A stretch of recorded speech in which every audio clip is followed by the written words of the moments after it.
히브리서 8장 8절부터 9절. 히브리서 8장 8절부터 9절. 찾으셨으면 아멘. 찾으신 줄 알고 제가 먼저 한번 읽도록 하겠습니다. 그들의 잘못을 지적하여 말씀하시되 주께서 이르시되 볼지어다 날이 이르리니 내가 이스라엘 집과 유다 집과 더불어 새 언약을 맺으리라. 또 주께서 이르시기를 이 언약은 내가 그들의 열조의 손을 잡고 애굽 땅에서 인도하여 내던 날에 그들과 맺은 언약과 같지 아니하도다. 그들은 내 언약 안에 머물러 있지 아니하므로 내가 그들을 돌보지 아니하였노라. 아멘. 말씀 되새기면서 두 절이니까요 다 같이 합독하겠습니다. 시작. 그들의 잘못을 지적하여 말씀하시되 주께서 이르시되 볼지어다 날이 이르리니 내가 이스라엘 집과 유다 집과 더불어 새 언약을 맺으리라. 또 주께서 이르시기를 이 언약은 내가 그들의 열조의 손을 잡고 애굽 땅에서 인도하여 내던 날에 그들과 맺은 언약과 같지 아니하도다. 그들은 내 언약 안에 머물러 있지 아니하므로 내가 그들을 돌보지 아니하였노라. 아멘. 언약 안에 머물라, 언약 안에 머물라라는 제목으로 하나님 말씀 같이 나누도록 하겠습니다.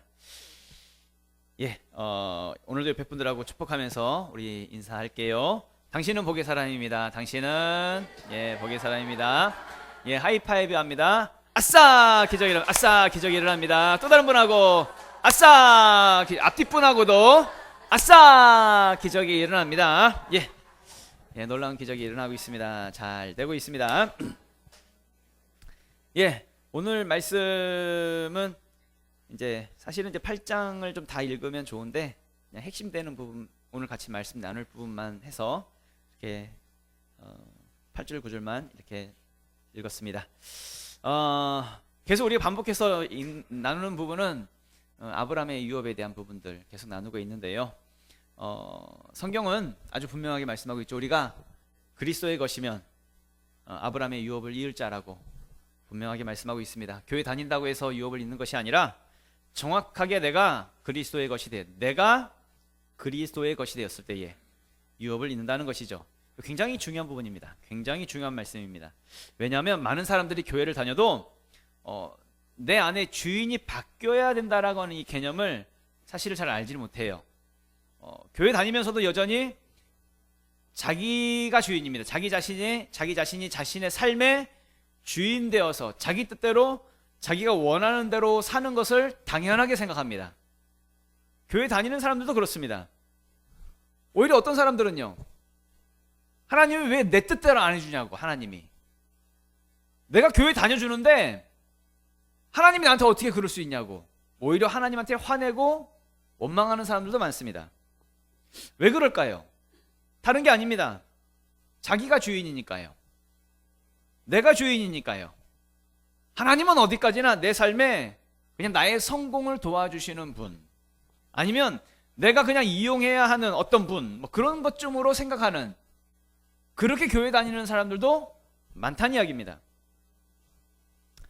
그러니까 많은 사람들이 내가 그리스도의 것이 되어야 되는데 그리스도의 것이 되지 않은 상태에서 아브라함의 복을 받기로 원하고 아브라함의 유업을 받으려고만 하는 그런 경우들이 많더란 이야기입니다.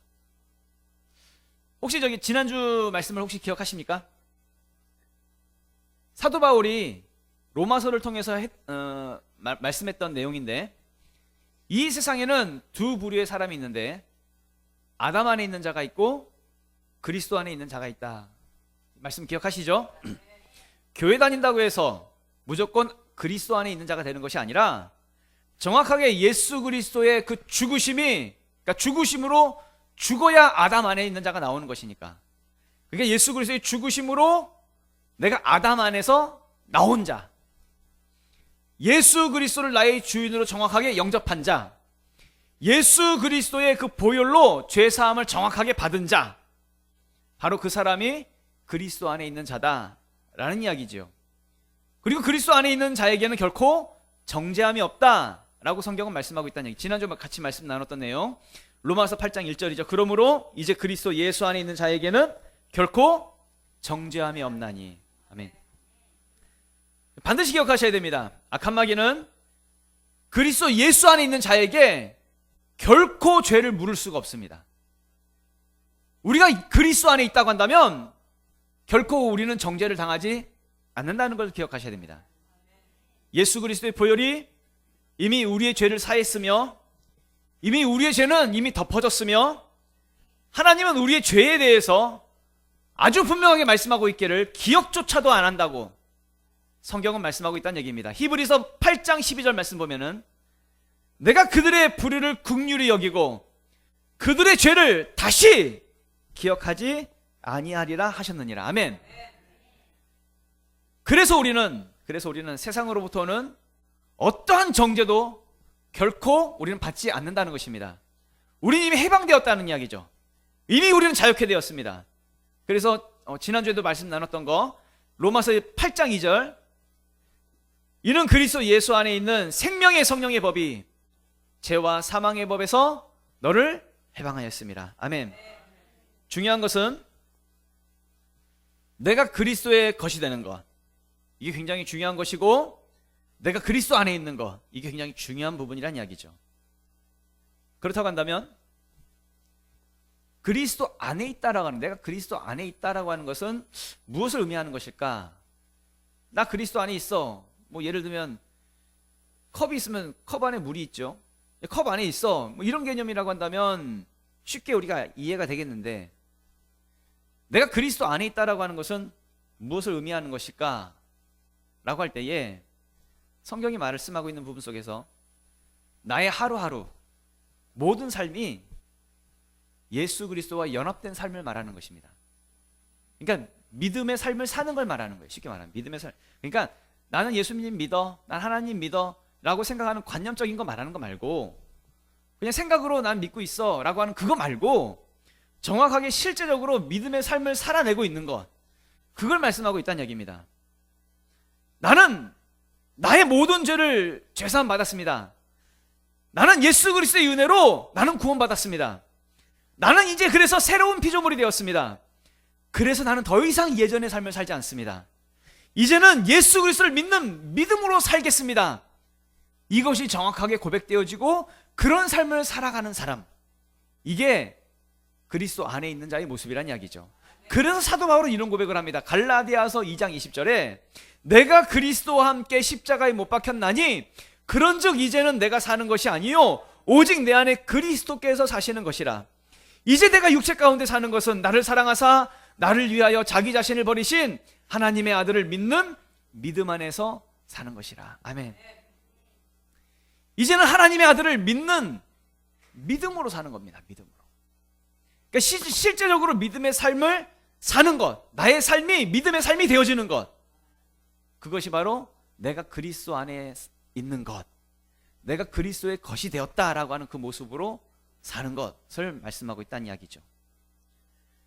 그렇다고 한다면 더 구체적으로 말씀을 나눠서 믿음으로 산다라고 할 때에 믿음으로 사는 것이 진짜 믿음으로 사는 것은 뭘까에 대한 부분입니다. 주일날 교회에 와서 교회에 이렇게 앉아 있으면 그럼 믿음으로 사는 겁니까? 술 담배 안 하면 그럼 믿음으로 사는 겁니까? 뭐 실질적으로 교회 다니지 않는 사람들 중에서도 술 담배 안 하는 사람들 많잖아요. 아니면 힘든 일 생겼을 때 기도하고 성경을 보면 그러면 그건 믿음으로 사는 겁니까? 물론 그런 모습들은 믿음의 한 부분일 수는 있습니다. 한 부분일 수 있지만 만족할 만한 답이 되지는 못하겠지요.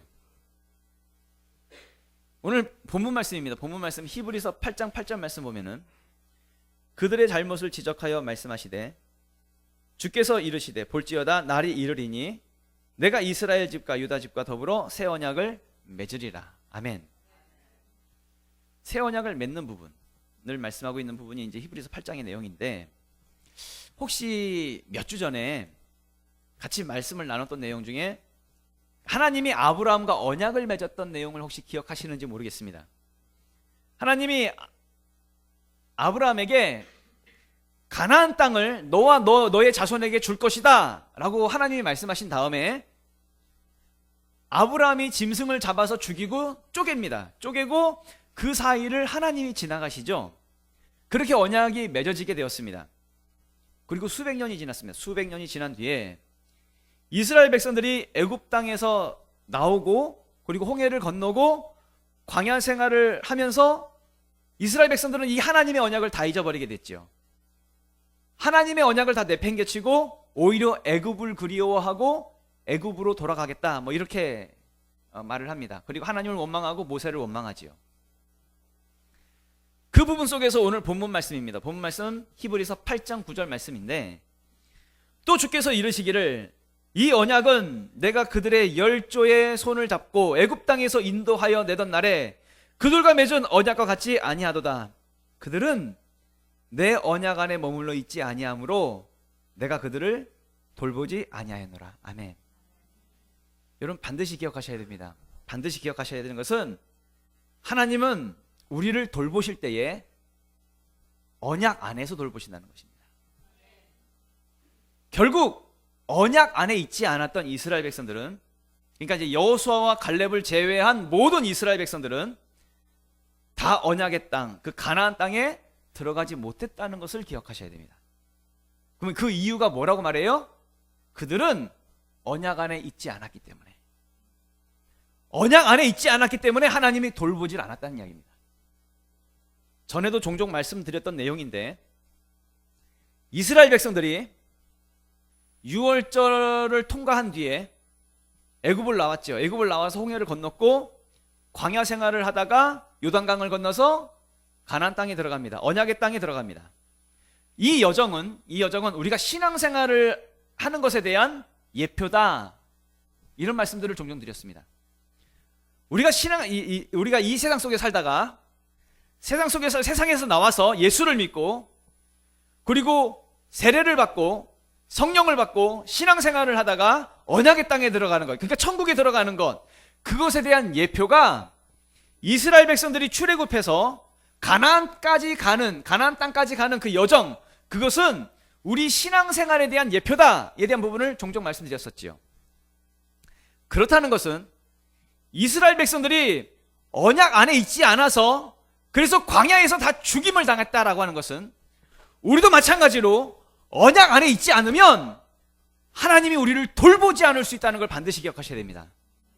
그러니까 나는 열심히 신앙생활을 하는 것 같지만, 열심히 신앙생활을 한다고 하는데 언약 밖에서만 열심히 하는 거예요. 언약 밖에서만 열심히 하고 있다고 한다면, 그러니까 내가 언약 안에 있지 않으면 나중에 가나안 땅에 들어갈 수 없을 수도 있다는 것, 들어가지 못할 수도 있다는 것 반드시 기억하셔야 된다는 이야기죠. 그러면 누가 가나안 땅에 들어갔는가라고 할 때에 여호수아와 갈렙만 들어갔습니다. 여호수아와 갈렙만. 여호수아와 갈렙은 끝까지 뭐 붙잡았어요? 언약 붙잡았어요. 하나님이 그 땅 우리에게 주실 거야, 가나안 땅을 우리에게 주실 거야, 아브라함과 맺었던 그 언약, 그 땅 주시기로 했던 그 언약, 그 비전, 그거 붙잡았어요. 포기하지 않았어요. 그리고 믿음으로 붙잡았습니다. 믿음으로 붙잡았더니 이것이 바로 언약 안에서의 그 믿음의 모습이란 이야기죠. 그렇다고 한다면 우리도 이 언약을 붙잡아야 한다는 이야기입니다. 언약 안에 있는 자가 되어야 하고, 나도 언약 안에 있지 않으면 하나님이 나를 돌보지 않으실 수도 있다는 이야기죠. 그래서 우리도 반드시 그 언약을 붙잡아야 한다는 이야기입니다. 하나님이 이 아브라함과 언약을 맺으실 때에 짐승을 잡아서 쪼개서 불을 태워서 하나님이 그 사이를 지나가시면서 언약을 맺으셨지만, 하나님이 이제 우리와 언약을 맺으신 것은 누구를 통해서 언약을 맺으셨어요? 예수님을 통해서. 예수님을 통해서 우리는 새 언약을 맺게 되었지요. 예수님이 친히 제물이 되어주셨고 나를 위해서 피 흘려주셨으며 나의 모든 죄를 짊어지시고 대신 죽어주셨고, 하나님과 하나님과 우리 사이에 새 언약이 되어주셨다는 이야기입니다. 예수님이 나를 위해서 십자가에서 죽어주신 걸 여러분 다 믿고 계시죠? 예수님의 그 십자가의 보혈로 나의 모든 죄가 깨끗이 씻음받았다라고 하는 것을 다 믿고 계시지요? 예수님이 나를 대신에 죽으심을 통해서 내가 구원받았다라고 하는 걸 다 믿고 계시지요? 그렇게 예수님을 통해서 내가 나와 새 언약이 되었다라고 하는, 새 언약을 맺으셨다라고 하는 걸 여러분 다 믿고 계시지요? 그렇다고 한다면 우리는 언약 안에 살아야 합니다. 언약을 붙잡고 살아야 한다는 이야기죠. 여호수아와 갈렙처럼 언약 안에 머물러 있는 자가 되어야 한다라는 것입니다. 그렇다고 한다면 우리가 붙잡아야 할 언약은 뭘까요? 하나님께서 우리에게 명령처럼 주신 그 비전, 붙잡아야 할 언약이 무엇일까요? 라고 할 때에 예수님이 마지막으로 우리에게 유언처럼 말씀하고 가신 것이 있어요. 마태복음 28장 18절에서 20절 말씀이죠. 예수께서 나와 말씀하여 이르시되 하늘과 땅의 모든 권세를 내게 주셨으니 그러므로 너희는 가서 모든 민족을 제자로 삼아 아버지와 아들과 성령의 이름으로 세례를 베풀고 내가 너희에게 분부한 모든 것을 가르쳐 지키게 하라. 볼지어다 내가 세상 끝날까지 너희와 항상 함께 있으리라 하시니라. 아멘. 우리가 세상 끝날까지, 주님 다시 오실 그때까지 붙잡아야 할 언약이 바로 전도하고 제자 삼는 것입니다. 이 말씀 붙잡아야 된다는 이야기죠. 이 언약 안에 있으면 하나님은 반드시 우리를 돌보시겠지만 이 언약 안에 있지 않으면 하나님은 우리를 돌보지 않으실 수도 있다는 것을 반드시 기억하셔야 된다는 이야기죠. 여호수아와 갈렙은 끝까지 언약 안에 있었기 때문에 하나님의 돌보심을 받았고 그래서 가나안 땅에 들어갈 수 있었지만 언약 안에 있지 않았던 이스라엘 백성들은 하나님이 그들을 돌보지 않으셨다는 것입니다. 서두에서도 말씀드렸듯이 그리스도 안에서 우리가 믿음의 삶을 산다라고 하는 것은 단순히 교회에 나온다는 것을 의미하는 것이 아닙니다. 예배 드린다는 것도 아니고 헌금을 한다는 것도 아니고 기도하고 성경 본다는 이야기도 아닙니다. 믿음의 삶을 산다라고 하는 것은 물론 그 모든 행위들은 믿음의 한 모습이긴 합니다. 한 부분이긴 합니다. 그러나 실제적으로 우리가 믿음의 삶을 산다라고 하는 것은 언약 안에서 사는 것, 언약 붙잡고 사는 것. 쉽게 말씀드리면 전도하고 나의 모든 일상생활이 전도하고 제자 삼는 그 삶을 살아내는 것을 의미한다는 이야기죠. 마가복음 1장 17절 말씀 보면 이런 말씀이 있죠. 예수께서 이르시되 나를 따라오라 내가 너희로 사람을 낚는 어부가 되게 하리라 하시니. 아멘. 여러분 예수님 믿고 계십니까? 여러분들 지금 예수님을 따르고 계십니까? 여러분들이 예수님을 따르고 있다고 한다면 우리는 무엇을 해야 될까요? 그럼 사람을 낚는 어부가 되어야지. 예수님 말씀하시잖아요. 나를 따라오라고. 그럼 뭐 되게 하겠다고? 사람을 낚는 어부가 되게 하겠다고. 예수님을 믿는다고 하면서, 예수님을 따른다고 하면서, 내 안에 그리스도가 있다고, 난 그리스도 안에 있다고 하면서 사람을 낚지도 않으면서, 사람을 낚고 있지도 않으면서 예수님을 따르고 있다라고 하는 것은 말이 되지 않는다는 이야기입니다. 그것은 예수님을 따르는 것이 아니죠. 예수님은 아주 분명하게 말씀하십니다. 나를 따라오라 내가 너희로 사람을 낚는 어부가 되게 할 거라고.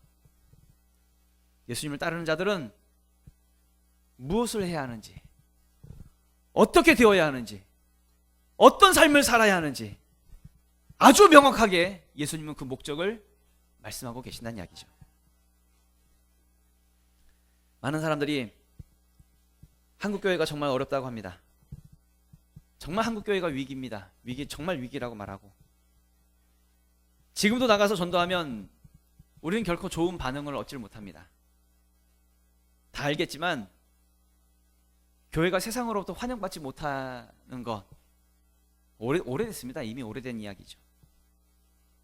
우리도 뭐 경험해 보시면 아시겠지만 세가지 초청 같은 거 할 때 초청하기도 힘들고요.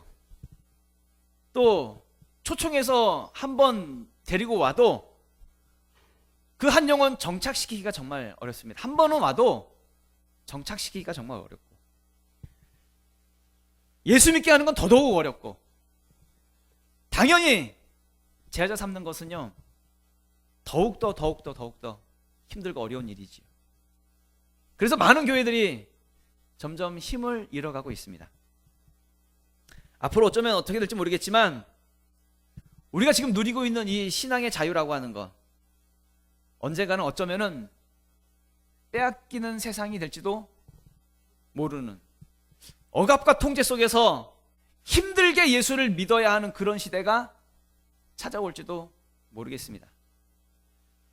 그런 상황 속에서 나는 어디에 속한 자로 여러분 살기를 원하십니까? 우리는 어디에 속한 자로 살아야 할까요? 아담 안에 있는 자로 살겠습니까? 그리스도 안에 있는 자로 살겠습니까? 세상에 맞추면서 세상과 타협하면서 쉽게 살겠습니까? 세상과 절대 타협하지 않으면서 힘들게 어렵더라도 믿음 지키며 살겠습니까? 언약과 상관없는 자로 살겠습니까? 어렵지만 고난 속에서도 언약 안에서 비전 붙들면서 살기를 원하십니까? 우리는 비가 오나 눈이 오나 상황이 좋든지 나쁘든지 환경이 되든지 안 되든지 조건이 맞든지 안 맞든지 어떤 상황 속에서도 우리는 비전 안에 있는 자가 되어야 한다는 이야기입니다. 비전에 머물러 있어야 한다는 이야기죠. 그래서 성경은 이런 말씀을 합니다. 디모데후서 4장 2절에 너는 말씀을 전파하라. 때를 얻든지 못 얻든지 항상 힘쓰라. 범사에 오래 참음과 가르침으로 경책하며 경계하며 권하라 라고 말씀하고 있다는 이야기입니다. 상황에 따라, 조건에 따라, 환경에 따라 좋을 때만 하라는 이야기가 아닙니다. 환경이 될 때만 하라는 이야기가 아닙니다. 때를 얻든지 못 얻든지 되든지 안 되든지 항상 말씀을 전파하는 이 일에 힘쓰라 라고 말씀하고 있다는 이야기죠. 정말 어렵습니다. 한국교회 어렵습니다. 어디를 가도 환영을 못 받습니다. 사람들은요 이상한 어떤 프레임에 속아가지고 교회를 좀 비난하고 있습니다. 근데 절대 사실 한국교회가 그렇게 세상 속에서 나쁘지 않았거든요. 지금 이번에 산불도 크게 났잖아요. 근데 혹시 아십니까? 그 산불이 크게 난 그 현장 속에 교회들이 가가지고 기독교 단체마다 가가지고 가서 자원봉사하고 거기서 일하는 분들 다 밥 나눠주고 밥 배식하고 그 일들을 한국교회가 하고 있는 거 아십니까? 정치인들이 가서 뭐 이렇게 할 때 그 옆에서 어느 교회 노란 조끼 입고 뭐 이런 거 혹시 보셨습니까? 다 교회들이 하고 있거든요. 그런 일들. 한국의 대한민국에 어려운 일이 생기면, 힘든 일이 생기면, 또 재난이 생기면 다 교회들이 가서 그거 하고 있는데 어려울 때마다 그런 것들은 말하지도 않고 비춰지지도 않고 뭐 어떤 교회에서 뭐 어쨌더라 이러면은 그거 또 이단이 한 거 뭐 그런 거는 다 조그만 일만 하면은 다 한국교회 전체가 그런 것처럼 이야기하고 이상한 프레임에 다 속아가지고 교회를 비난하고 있죠. 그럼 우리는 어떻게 해야 될까요? 더 전도해야죠. 더 전도. 그럴수록 더 나가서 말씀을 전파해야죠. 때를 얻든지 못 얻든지 복음을 전하는 이 일에 우리가 힘써야 한다는 것입니다. 기억하십시오. 우리가 가만히 있을 때에 하나님이 역사하시는 것이 아니라 나가서 전파할 때에 하나님이 역사하신다는 것을. 그래서 마가복음에는 이런 말씀이죠. 마가복음 16장 20절에 이런 말씀이 있습니다. 제자들이 나가 두루 전파할세 주께서 함께 역사하사 그 따르는 표적으로 말씀을 확실히 증언하신. 아멘. 제자들이 나가서 전파할 때에 하나님께서 함께 역사하셨다라고 말씀을 하시지요.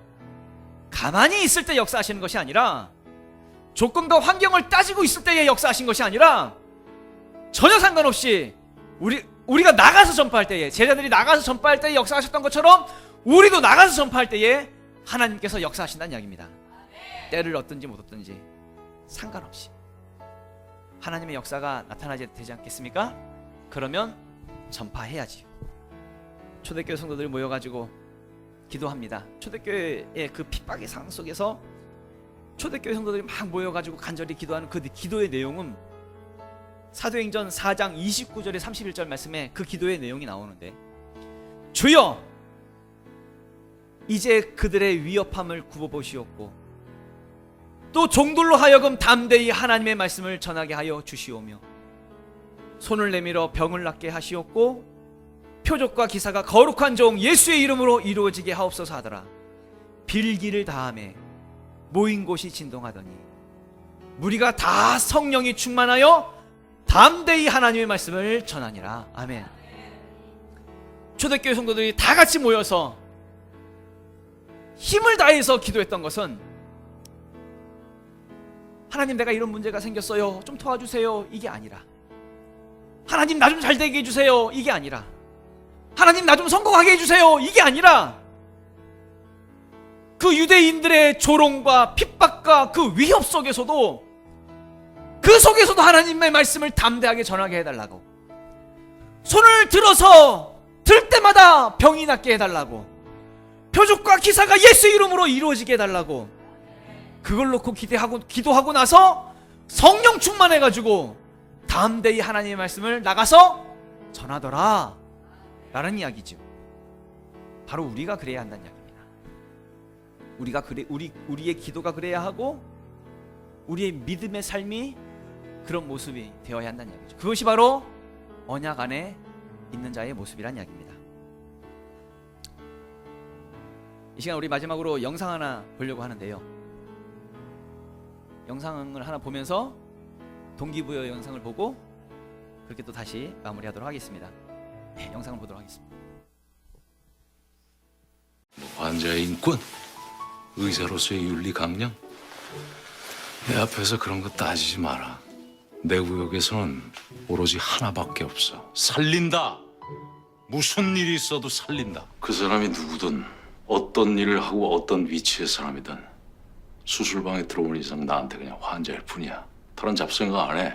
그냥 머리에 딱 하나, 그거 하나만 꽂고 간다. 살린다. 무슨 일이 있어도 살린다. 살릴 수만 있다면 무슨 짓이든 해도 된다는 뜻입니까? 살겠다고 내 칼에 목숨 맡긴 사람이야. 살려내야지 그럼. 누가 그럽디다. 포기하는 순간 핑계거리를 찾게 되고 할 수 있다는 생각하는 순간에 방법을 찾는다고. 우리가 할 수 있는 일을 했으니 됐어. 종종 당위와 현실 사이에서 어떤 게 옳은지 어떤 게 답인지 균형 잡기 곤란할 때도 있겠지만, 그럴수록 우린 의사로서 최선만 다하면 되는 거야. 오케이? 왜 이렇게 열심히 신앙생활 하시죠? 예수님 따라 땅끝까지 예수님의 증인이 되려고 우리 이렇게 열심히 신앙생활 하는 거 아닌가요? 완벽해서 나누는 게 아닙니다. 완벽하려고 나누는 것도 아닙니다. 부족하고 자격 없는 저 같은 사람을 자녀 삼아주신 하나님의 은혜가 너무 감사해서 그래서 나누며 살아갑니다. 가진 게 많아서 나누는 게 아닙니다. 더 이상 얻고자 나누는 것도 아닙니다. 나를 위해 십자가에 못 박혀 돌아가신 그 예수님의 십자가 사랑에 빚진 자 되었기에 그래서 나누며 살아갑니다. 모든 영광 하나님께 올리겠습니다. 다 같이 일어나셔서 우리 기도하도록 할까요?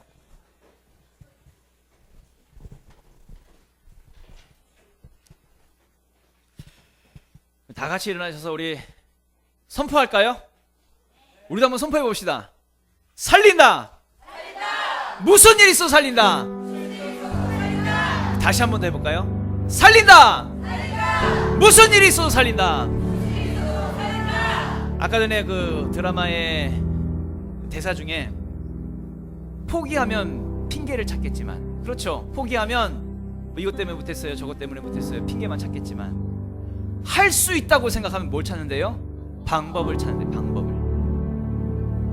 할 수 있다고 생각하면 우리는 어떤 형태로든지 방법을 찾게 될 것입니다. 할 수 있다고 생각하십시오. 생각을 전환하십시오. 언약을 붙드십시오. 언약 안에 있는 자가 되십시오. 언약 안에 머무르십시오.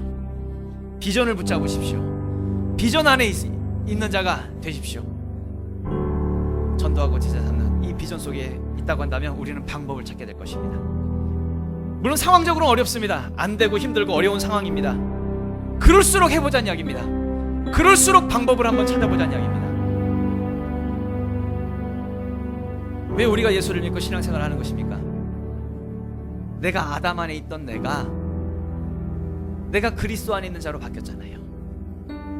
불행과 저주 속에서 살던 내가 언약과 축복 속으로 사는 자로 내가 바뀌었잖아요.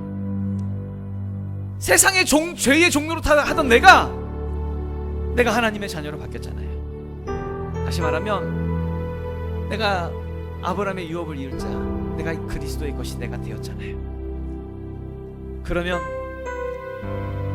땅끝까지 증인의 삶을 사는 내가 되어야지. 기도하실 때 하나님, 내가 언약 안에 사는 자가 될 수 있도록 하나님 나를 도와주시옵소서. 하나님은 언약 안에 있는 자를 돌보신다 하였사오니 늘 언제나 언약 안에서 그 비전 안에서 머물러 살아갈 수 있는 믿음의 삶을 살아가는 하나님 우리가 될 수 있도록 도와주시옵소서. 우리 주여 한번 외치고 통성으로 기도하겠습니다. 주여!